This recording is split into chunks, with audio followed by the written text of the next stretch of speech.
On today's That Park Place News Countdown, Disney Plus makes its biggest gamble yet. A Walt Disney World guest is suing the company over a wedgie. Lucasfilm accidentally admits that an Acolyte leak is legitimate. Marvel cuts out huge chunks of Brie Larson's next movie. And Elon Musk is getting sued for being unoriginal. All that on That Park Place. Welcome once again to this Friday edition of That Park Place, the only show that has me and Vash in it all the time. Thank you very much for being here and joining us. Our collaborators are just waiting to give you the news. Vash, what story are you covering today? Well, that is an interesting question, Jonas. What story am I covering today? Actually, I don't think we have one for you today. So let's get started with all the news that should be fun.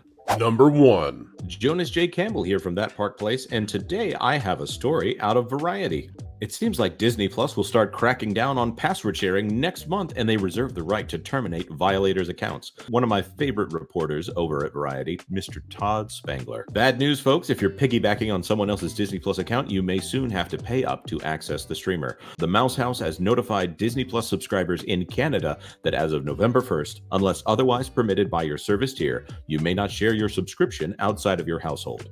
The notification also informs customers that if the company has determined that a Disney Plus subscriber has violated those terms, we may limit or terminate access to the service and/or take any other steps as permitted by this agreement.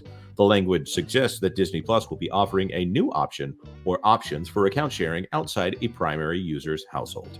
So what do you think about this? Netflix, when they decided to crack down on password sharing and charge for users outside of the household to have access to Netflix, saw a significant bump in users. And they reported on the revenue gain at their quarterly earnings meeting. Right now, Disney Plus is still yet to reach profitability. They're moving their revenue targets back. Do you think that this will be the thing that finally gets Disney Plus to profitability? Or will it be the straw that broke the camel's back and causes all those grandparents paying for those freeloading grandchildren to have Disney Plus to say, what's on Disney Plus? No, thank you. Your comments are appreciated. Number 2. Hello.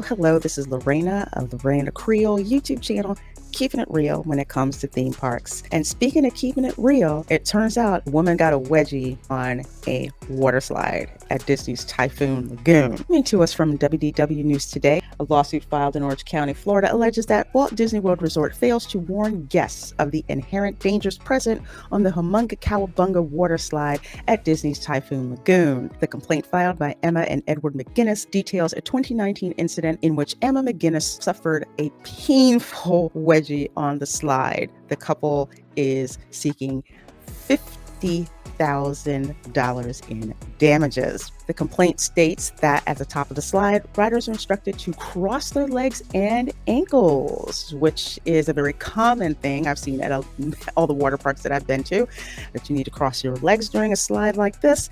Visual warnings aside, the suit alleges that riders are not told why their ankles need to be crossed, the importance of doing so, or the risks of injury if one's ankles become uncrossed. Despite taking the appropriate position, McGinnis states that her body lifted up near the end of the slide. She became airborne and was slammed downward against the slide, which increased the likelihood of her legs becoming uncrossed or otherwise exposing herself to injury in using the slide.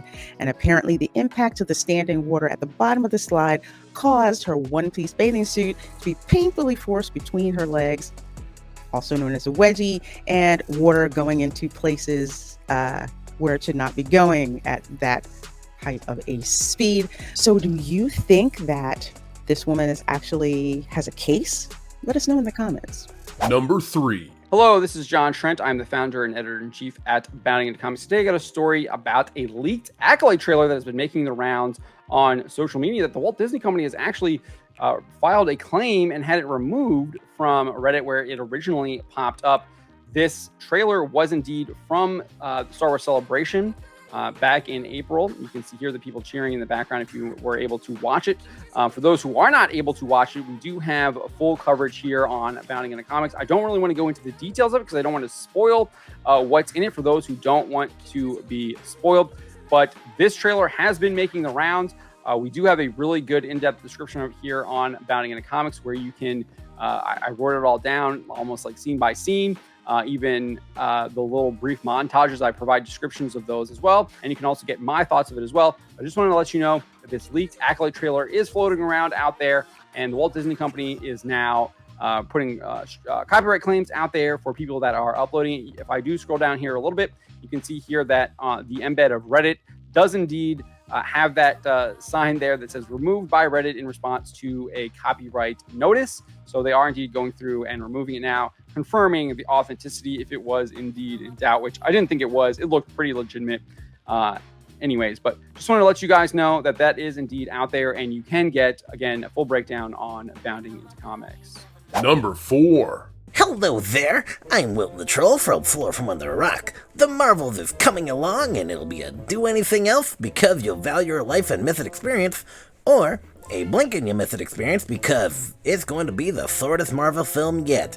It's only going to be an hour and 45 minutes of your life. So great news, if you're Canadian, this is made for you. If you know, you know. Today's article is by our infamous Justin Carter at Gizmodo. A recent listing from AMC Theaters, which has since been removed, claimed the movie will run at an hour and 45 minutes, or 105 minutes. If true, that would make the movie the shortest in the entire Marvel Cinematic Universe, a distinction originally held by The Incredible Hulk and Thor the Dark World at 112 minutes. Those movies were critically acclaimed. Now, I remember when we were sad that movies were less than 2 hours. You know, like when they were good. Like Snyder's films. Tried and true. Such a wonderful troll of an experience. So, for the gender that can't be silenced in the first Marvel film to be led by feminism, they're setting them up faster than all the men so this experience is over with as quick as possible. You tell me why. Number 5. Spaceman himself, Elon Musk, is caught up in another legal battle. This time it's about his Twitter rebrand to X Corp. An advertising agency named X Social Media has sued Musk's company, alleging trademark infringement. Oh boy. Hey folks, it's CC once more for That Park Place, and today's story from The Hollywood Reporter by Winston Cho is titled, Elon Musk's Twitter rebrand to X Corp draws trademark lawsuit from social media ad agency. Now, the crux of the matter is that X Social Media believes Musk's rebrand has left customers thinking their advertising services are somehow tied to Musk's X Corp. In response, they're seeking a court order to prevent X Corp from using their X mark, and some hefty damages to go along with it. But this is where things get interesting. When Musk switched Twitter to X Corp last year, there were already nearly 900 trademark registrations for the letter X across various industries. 900. This confusion, according to X Social Media, has led people to believe that X Corp is the source of their services, as X is now a social media platform. They argue that their branding, backed by significant investments in advertising, makes their case. Now, X Social Media has a federally registered trademark for X Social Media, which they've exclusively used since at least 2016. They say that X Corp should have done their homework before taking their X. To win, X Social Media must demonstrate that consumers are genuinely confused by X Corp's use of the X mark. That's a tall order. In essence, this is a legal showdown between a social media company and a billionaire's rebrand of Twitter. I think you know that my money's on Musk in this one, but hey, what do you think? Let us know in the comments section down below. Alrighty, and that's the end here on That Park Place. So Vash, can you explain yourself? Why have you not been able to do a video for this particular edition of That Park Place News Countdown? Well, it's because I've been in California enjoying all the festivities as related to Halloween. Not just Oogie Boogie Bash, but Halloween Horror Nights and, well, the very controversial Knott's Scary Farm. Should be very, very interesting coverage of those things coming from me in the next couple of days for sure. Oh, I think in fact we probably should have you on the channel tomorrow to talk about that.